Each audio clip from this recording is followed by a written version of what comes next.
सुनो, जिन्होंने व्रत नहीं किया है, मतलब जिन्होंने पूरा कार्तिक नहीं स्नान किया, वो सुने।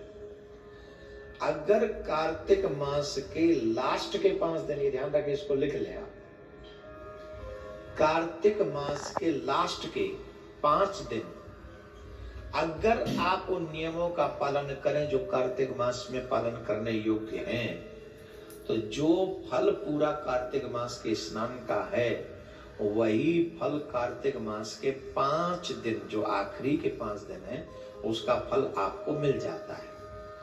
ये हम नहीं बता रहे हैं, ये पुण्य जो है पितामह भीष्म ने धर्मराज जी को बताया। और पूरे महीने जिनसे न हो पाया हो, उन्हें कम से कम 5 दिन ऐसा करना ही चाहिए। ये कार्तिक मास अपने आप में बड़ा पवित्र पुनीत है, और मैं तो कहूंगा आप भी कीजिए और अपने बच्चों से भी करवाइए, क्योंकि आप हैं तो अभी बच्चे कर लेंगे, कल को शायद आपके बच्चे न करें, समझ ही नहीं पाएंगे, इतने मॉडर्न हो जाएंगे, इतने वो हो जाएंगे, शायद न कर पाए। आप कीजिए, मैं बताता हूं नियम क्या। वैसे तो 5 के 5 दिन व्रत करना चाहिए,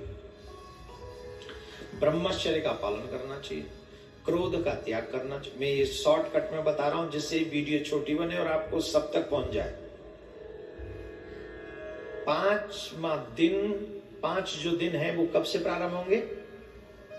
देव उठनी एकादशी से, और पूर्णिमा तक वो 5 दिन कंप्लीट होंगे। देव उठनी एकादशी से पूर्णिमा तक आपको ये व्रत करना है। और देव उठनी एकादशी कब है जी? आपको उस दिन से ये व्रत करना प्रारंभ कर देना है, देव उठनी एकादशी से, और पूर्णिमा तक ये व्रत आपको, पूर्णिमा तक ये कार्य आपको करना है।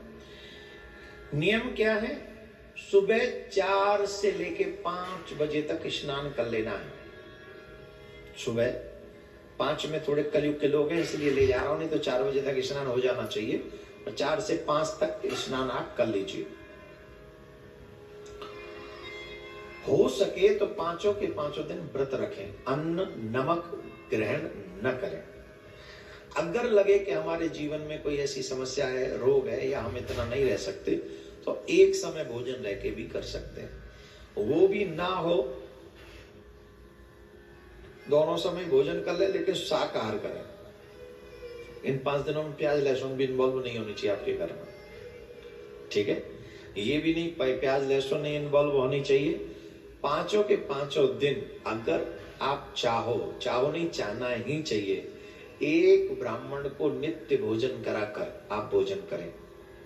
गौ को चारा खिलाकर ही आप जो है भोजन ग्रहण करें। पक्षियों को कुछ खिला दे तो कुछ करें उस, और जितना, अगर ये सब संभव नहीं है कि 5 दिन हमें कॉन्टिन्यूस ब्राह्मण को बुलाएं, तो आखिरी के दिन, पूर्णिमा के दिन, हम 5 ब्राह्मण बुलाकर अपने घर में भोजन जिमा सकते हैं। पर डे करने की बजाय हम एक दिन में ही कर सकते हैं। ब्रह्मचर्य का पालन अवश्य करें। ये 5 दिन जो है, पितामह भीष्म ने धर्मराज जी को बहुत बड़ा उपदेश दिया था। ये उपदेश 5 दिन तक चला था।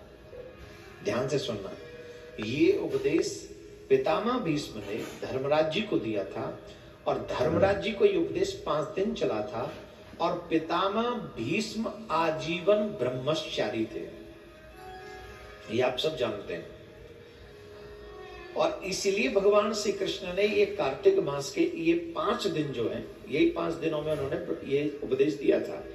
तो ये 5 दिन पितामह भीष्म को श्री कृष्ण ने अर्पण कर दिए, और कहा कि आज से कार्तिक मास के आखिरी के 5 दिन जो भी व्रत करेगा, जो भी इन नियमों का पालन करेगा, जो फल पूरे कार्तिक के स्नान का मिलता है, वो फल उनको इन 5 दिनों में मिल जाएगा। तो पितामह भीष्म आजीवन ब्रह्मचारी थे, इसलिए इन 5 दिनों में ब्रह्मचर्य का पालन करना चाहिए, पृथ्वी पर शयन करना चाहिए, झूठ नहीं बोलना चाहिए, देवी देवताओं की पूजा नित्य करनी चाहिए, स्पेशली तुलसी, आंवला, और बेलपत्र, इन वृक्षों की पूजा करनी चाहिए। तुलसी हमारे सनातन में बहुत पूजनीय है, इसलिए तुलसी के बिरवे के पास जो ये व्रत करें उन्हें सुबह शाम दीपक जलाना चाहिए, घी का दीपक, शुद्ध देसी गाय के घी का दीपक, भैंस का नहीं। आपके यहां बाजार का घी आता है और ये प्रॉब्लम है। हमारे कहने से 10 घी जलेंगे, 10 दीपक जलेंगे इन 5 दिन में, सुबह शाम एक एक, राइट। तो आप 10 दीपकों में कितना घी लगा दोगे?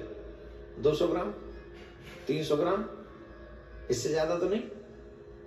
300 ग्राम नहीं, 200 ग्राम ही घी ले आओ, लेकिन वो शुद्ध लाओ और तुलसी मैया के आगे सुबह शाम वो दीपक जलाओ।